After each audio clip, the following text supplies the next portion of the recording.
In this lesson, Chapter 6.5, we'll explore some of the clinical applications associated with the integumentary system and the lifespan changes that happen to the skin over time. By the end of this lesson, you'll be able to summarize lifespan changes in the integumentary and outline some of the clinical applications. Clinical application: indoor tanning in skin cancer. A deep, dark tan was once considered desirable. In the 1960s, a teenager might have spent hours on a beach, skin glistening with oil, maybe even using a reflective device to concentrate sun exposure on the face. Today, 7.8 million women and 1.9 men in the United States use indoor tanning beds to temporarily darken their skin, but at a health cost. Rates of new skin cancer cases, particularly among young women, have skyrocketed since 1992, paralleling the increased use of tanning beds by this group. Usually, DNA repair protects against sun overexposure. Solar radiation activates a gene that encodes a protein called p53 that normally mediates harmful effects of environmental insults in various tissues. In the skin, p53 stimulates a series of responses to sunning. Keratinocytes produce signaling molecules that promote the redness, erythema, and swelling of inflammation. Meanwhile, melanocytes make more melanin, which enters keratinocytes. Tanning results. Use of tanning booze may be dangerous because it bathes the skin in doses of ultraviolet radiation that may overwhelm the skin's natural protection against cancer. Researchers hypothesize that the tanning response evolved about 1 million years ago when our ancestors lived near the equator.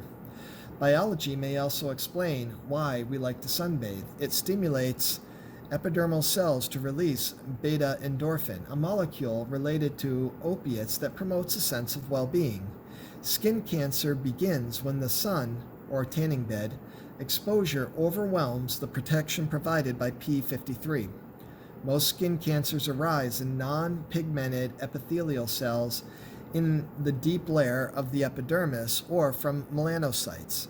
Skin cancers originating from epithelial cells are called cutaneous carcinomas, or basal cell carcinoma, or squamous cell carcinoma. Those arising from melanocytes are cutaneous melanomas, or melanocarcinomas, or malignant melanomas. Cutaneous carcinomas are the most common type of skin cancer, affecting mostly light-skinned people over 40 years of age, regularly exposed to sunlight. It typically develops from a hard, dry, scaly growth with a reddish base.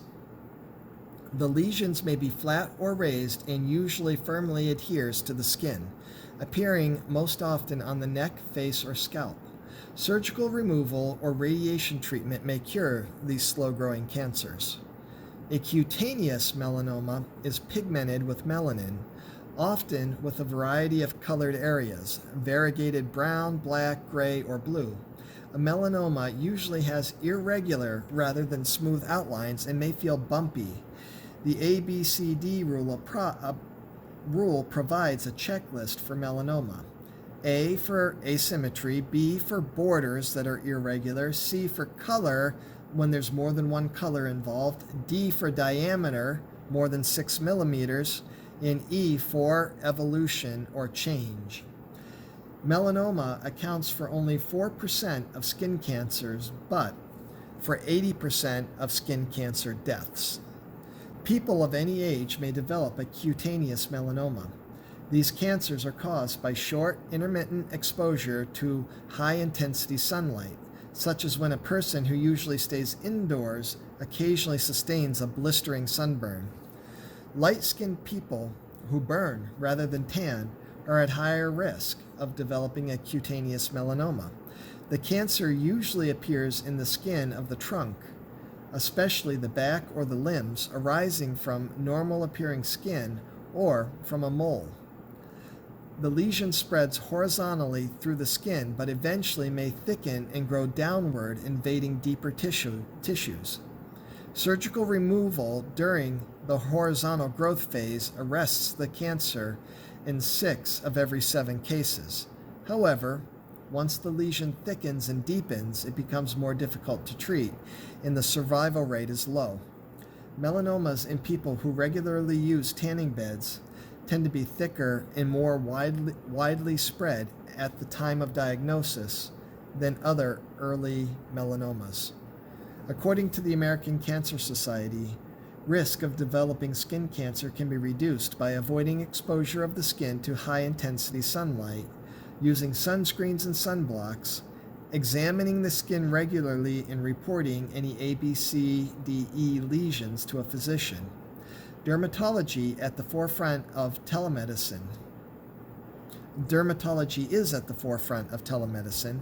Patients can use their mobile phones to take pictures of suspicious skin lesions and send them to their dermatologist to follow the lesions between appointments. This teledermatology is one of the first applications of telemedicine. Physicians also use it to consult with each other. Clinical application. Hair loss. About 1.4 billion people worldwide are bald. The most common type of baldness in adults is pattern baldness, in which the top of the head loses hair. Pattern baldness affects 40 million men and 21 million women in the United States and is also common elsewhere. The women tend to be past menopause when lowered amounts of the hormone estrogen contribute to hair loss, which occurs more evenly on the scalp than it does in men. Pattern baldness is called androgenic alopecia because it is associated with testosterone and an androgenic male hormone. Analysis of scalp samples from the hairless and hairy parts of the affected men's heads reveals that hair progenitor cells are lacking in the bald regions, although stem cells from which they descend are present. Abnormal hormone levels that mimic menopause may cause hair loss in young women. Another type of baldness is alopecia areata. Alopecia areata, in which the body manufactures antibodies that attack the hair follicles. This action results in oval bald spots in mild cases, but complete loss of scalp and body hair in severe cases. About 6.5 million people in the United States have alopecia areata. Temporary hair loss has several causes.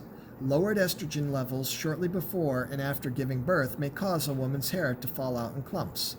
Taking birth control pills, cough medications, and certain antibiotics, vitamin A derivatives, antidepressants, and many other medications can also cause temporary hair loss. A sustained high fever may prompt hair loss 6 weeks to 3 months later. Many people losing their hair seek treatment. One treatment is minoxidil Rogaine. It's called Rogaine, a drug originally used to lower high blood pressure. Rogaine causes new hair to grow in 10 to 14% of cases, and in 90% of people, it slows hair loss. However, when a person stops taking it, any new hair that they gained falls out. Hair transplants move hair follicles from a hairy body part to a bald one. They work. Several other approaches, however, can damage the scalp or lead to infection. These include suturing on hair pieces and implants of high-density artificial fibers. Products called thinning hair supplements are ordinary conditioners that make hair feel thicker. They are concoctions of herbs and carbohydrate polysorbate. A future approach to treating baldness may harness the ability of stem cells to divide and differentiate to give rise to new hair follicles. Stem cells from the hair bulge can produce new stem cells that give rise to epithelial cells, keratinocytes, hair, and sebaceous glands. The first clue to the existence of these cells was that new skin in burn patients arises from hair follicles. Manipulating stem cells could someday treat extreme hairiness as well as baldness. Clinical application: acne. Many young people are all too familiar with acne, a disorder of the sebaceous glands. Excess sebum and squamous epithelial cells clog the glands, producing blackheads and whiteheads. The blackness is not dirt, but results from the accumulated cells blocking light. In addition, the clogged sebaceous gland provides an attractive environment for anaerobic bacteria. Their presence signals the immune system to trigger inflammation. The inflamed, raised area is a pimple. Acne is a common skin disease affecting 80% of people at some time between the ages of 11 and 30. It is usually hormonally induced. Just before puberty, the adrenal glands increase production of androgens, which stimulate increased secretion of sebum. At puberty, sebum production surges again. Acne usually develops because the sebaceous glands are extra responsive to androgens, but in some cases, androgens may be produced in excess. Sometimes acne can lead to scarring. Several highly effective treatments are available, and dermatologists can tailor combinations of them to help individual patients. Acne is not caused by uncleanliness or eating too much chocolate or greasy food, although cleansing products containing soaps, detergents, or astringents can remove surface sebum. They do not stop the flow of oil that contributes to acne. Abrasive products are harmful because they irritate the skin and increase the inflammation. Most acne treatments take weeks to months to work. Women with acne are sometimes prescribed certain types of birth control pills because the estrogens counter androgen excess. Isotretinoin is a very effective derivative of vitamin A, but has side effects and causes birth defects. Systemic antibiotics can treat acne by clearing bacteria from the sebaceous glands. Topical treatments include tretinoin, salicylic acid, benzoyl peroxide. Exposure to blue light and chemical peels are other acne treatments. Treatment for severe acne requires a doctor's care. Laser treatments, dermabrasion, or surgery may be used to remove scars caused by severe acne. Lifespan changes. We are more aware of aging-related changes in skin than any other organ system because we can easily see them. Aging skin affects appearance, temperature regulation, and vitamin D formation. The epidermis thins as the decades pass. As the cell cycle slows, epidermal cells grow larger and more irregular in shape and are fewer. Skin may appear scaly because, at the microscopic level, more sulfur-sulfur bonds form within keratin molecules. Patches of pigment called age spots or liver spots appear and grow. These are sites of oxidation of fats in the secretory cells of apocrine and eccrine glands and reflect formation of oxygen-free radicals. The dermis becomes reduced as synthesis of the connective tissue protein collagens and elastin slows.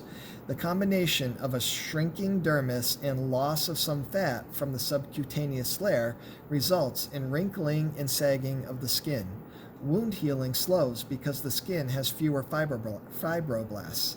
Some of the changes in the skin's appearance result from specific deficits. The decrease in oil from sebaceous glands dries the skin. Various treatments temporarily smooth facial wrinkles. Botox is an injection of a very dilute solution of botulinum toxin, produced by the bacterium Clostridium botulinum. The toxin contains food poisoning. It also blocks nerve action of certain muscle cells, including facial muscles that control smiling, frowning, and squinting. After 3 months, though, the facial nerves contact the muscles at different points and the wrinkles return. Botox used at higher doses to treat neuromuscular conditions can cause adverse effects.